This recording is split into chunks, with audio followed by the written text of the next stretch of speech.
छिटो भाइरल हुन चाहनुहुन्छ र एकदमै राम्रो अर्निङ गर्न चाहनुहुन्छ भने चाहिँ यो भिडियो हजुरको लागि है। हजुरले यो भिडियो मिस नगर्नुहोस्। यो भिडियो मिस गर्नुभयो भने हजुरले धेरै कुरा मिस गर्नुहुनेछ। हजुरले एकदमै मेहनत गरेर फेसबुकमा भिडियो त बनाएर हालिराख्नु भएको छ, न भ्युज आउँछ, न फलोवर्स बढ्छ, न अर्निङ भइरहेको छ है। त्यसो हुँदाखेरि हजुरलाई एकदमै हरेस लाग्दै होला है। तर हजुरले यो भिडियो हेर्नुहोस् र यो सबै कुराको सेटिङ मिलाउनुहोस्।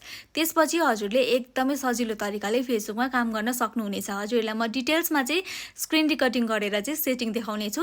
त्यसपछि हजुरले त्यो तरिकाले काम गर्नुहोस्। हजुर एकदमै छिटो भाइरल हुनेछ र हजुरको कन्टेन्ट धेरै मान्छेसम्म पुग्नेछ र हजुरले फेसबुकबाट एकदमै राम्रोसँगले कमाउन पनि सक्नुहुन्छ है साथीहरू।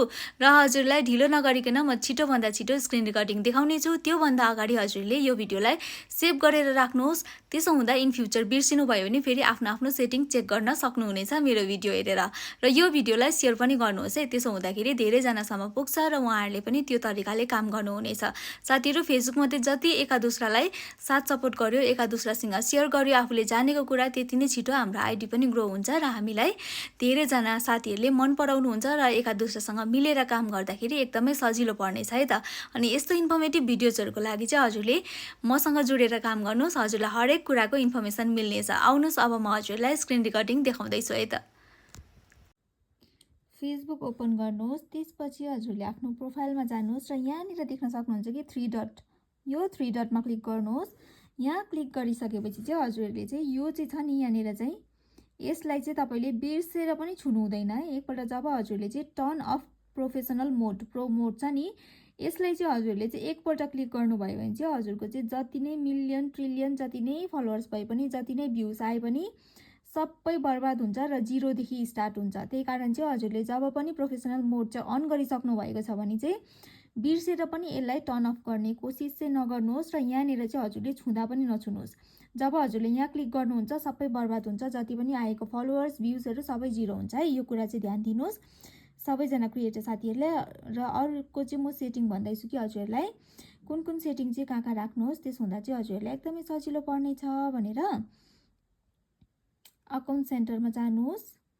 एकाउन्ट सेन्टरमा गएपछि हजुरले सबैभन्दा पहिला चाहिँ आफ्नो एकाउन्टलाई चाहिँ एकदमै सेक्योर गरेर राख्नुपर्ने हुन्छ। सेक्युरिटी चेक यहाँनिर 2 फ्याक्टर अथेन्टिकेसन यहाँ चाहिँ हजुरले सबै एकाउन्ट प्राइभेसीलाई चाहिँ एकदमै आफ्नो सेक्योर गरेर राख्नुहोस् ताकि केही पनि गडबड नहोस् भनेर है त। अनि यहाँ आइसकेपछि नेक्स्ट हजुरले जानुहोस्। यहाँनिर हजुरलाई म मिडियामा क्लिक गरेर देखाउँदैछु ल। मिडियामा चाहिँ हजुरले चाहिँ यहाँनिर चाहिँ के गर्नुपर्छ भन्दाखेरि चाहिँ यो चाहिँ अप्टिमाइजमा राख्नुपर्छ है। तपाईँहरूले चाहिँ डेटा सेभरमा राख्नु भएको छ भने चाहिँ तपाईँहरूले जब पनि भिडियोहरू हाल्नुहुन्छ एकदमै लो क्वालिटीमा चाहिँ भिडियो अपलोड हुने गर्छ है। सो लो क्वालिटीमा भिडियो अपलोड भयो भने चाहिँ धेरै मान्छेसम्म भिडियो पुग्दैन र फेसबुकमा चाहिँ लो क्वालिटीको भिडियो चाहिँ इस्यु आउने गर्छ। कतिवटा भिडियोमा चाहिँ फेसबुकले आफै क्वालिटी लो भएर इस्यु दिने गर्छ।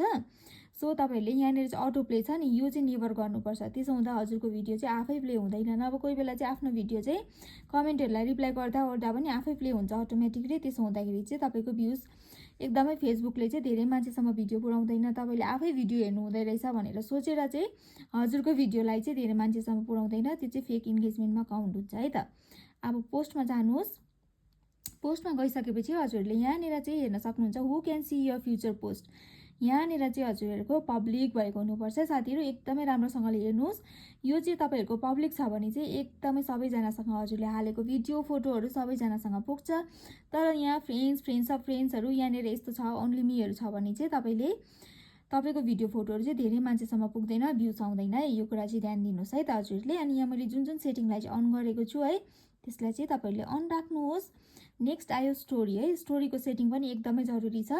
यहाँनिर पनि हजुरहरूले यसरी नै टर्न अन गर्नुहोस् र हु क्यान सी यो स्टोरीलाई चाहिँ पब्लिक गर्नुहोस्। कतिजना साथीहरूले चाहिँ मेरो चाहिँ स्टोरीमा भ्यू चाहिँ आउँदैन भन्नुहुन्छ, कारण चाहिँ यो पब्लिक गरेको हुँदैन, त्यसै कारण चाहिँ भ्युज नआएको हुनसक्छ।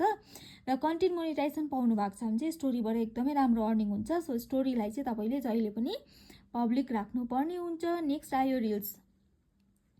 रिल्समा पनि हजुरहरूले चाहिँ यहाँनिर चाहिँ allow others to share your reels to their story गरेर चाहिँ यसलाई चाहिँ अन गरिदिनु भयो भने चाहिँ के हुन्छ भन्दाखेरि चाहिँ जब हजुरको रिल्सलाई चाहिँ अरूले सेयर गरिदिनुहुन्छ त्यसो हुँदाखेरि चाहिँ नि तपाईँको भिडियोमा चाहिँ राम्रो भ्युज आउँछ, धेरै मान्छेसम्म पुग्छ है। हु क्यान सी यो फ्युचर पोस्ट चाहिँ यहाँ पब्लिक छ है साथीहरू। त्यसै कारण चाहिँ हजुरले पनि पब्लिक राख्नुहोस् है। अनि अर्को मेन भन्न जाँदैछु प्रोफाइल एन्ड ट्यागिङ। यहाँ हेर्नुहोस् है प्रोफाइल एन्ड ट्यागिङमा चाहिँ allow others to share post to their story चाहिँ ठिकै छ, तपाईँहरूले चाहिँ यसलाई चाहिँ अन राख्नुपर्ने हुन्छ। तर यहाँनिर चाहिँ who can post on your profile only me गर्नुहोस् यसलाई चाहिँ, नभए चाहिँ तपाईँको प्रोफाइलमा चाहिँ आफ्नोभन्दा पनि बेसी अरूको पोस्टहरू आउँछ। याद गर्नुभएको छ कि छैन हजुरहरूले है? आफ्नोभन्दा पनि बेसी पोस्टहरू चाहिँ अरूहरूले गरिदिइराख्नु भएको हुन्छ। त्यसो हुँदाखेरि चाहिँ हजुरको फेसबुक चाहिँ एकदमै ग्रो हुँदैन, एकदमै ढिलो स्लो ग्रो हुने गर्छ है। Who can see what other post on your profile, कतिजनाले तपाईँको प्रोफाइलमा चाहिँ पोस्टहरू गरिदिनु भएको छ भने चाहिँ कसले हेर्न सक्छ भन्दैछ, त्यो चाहिँ तपाईँले मात्रै हेर्न सक्ने बनाउनुहोस्। त्यसो हुँदाखेरि चाहिँ अरूले हेर्न सक्नु भएन भने चाहिँ अरूले चाहिँ तपाईँले अपलोड गरेको चाहिँ हेर्न सक्नुहुन्छ, तर कसैले तपाईँलाई ट्याग गरेकोहरू चाहिँ अरूले देख्नु हुँदैन है।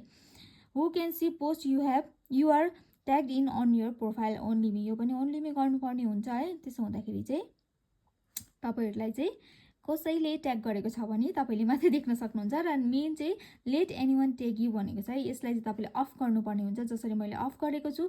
त्यसो हुँदा चाहिँ तपाईँहरूलाई चाहिँ कसैले ट्याग गर्नु सक्नुहुँदैन। इफ ट्याग गर्नुभयो भने चाहिँ तपाईँले पर्मिसन दिनुपर्ने हुन्छ, तपाईँकोमा एउटा नोटिफिकेसन आउँछ, त्यसो हुँदाखेरि मात्रै तपाईँले चाहिँ उहाँहरूलाई ट्याग गर्नु दिनुपर्ने हुन्छ, तपाईँले ओके गर्नुभयो भने चाहिँ। त्यसै कारण चाहिँ यिनीहरूलाई चाहिँ तपाईँले चाहिँ यो सेटिङ चाहिँ मिलाउनुहोस् जसरी मैले मिलाएको छु है। त्यसो हुँदा तपाईँको एकाउन्ट चाहिँ एकदमै क्लिन एन्ड क्लियर रहनेछ है। सो क्लियर एकाउन्ट भयो भने चाहिँ तपाईँले एकदमै राम्रोसँगले ग्रो पाउनुहुनेछ एकाउन्टमा है। फलोवर्स एन्ड पब्लिक कन्टेन्ट यो सबै तपाईँको पब्लिक हुनुपर्छ। Who can follow me public है। Who can see your followers on your profile, यो पनि मैले पब्लिक राखिदिएको छु है। Who can see the people and pages you follow, सबै पब्लिक गरिदिएको छु मैले। Who can comment on your public post, public गरेको छ भने धेरै बेसी कमेन्ट आउँछ नि त होइन साथीहरू। अनि पब्लिक पोस्ट नोटिफिकेसन यो पनि सबै पब्लिक गरिदिएको छु मैले है।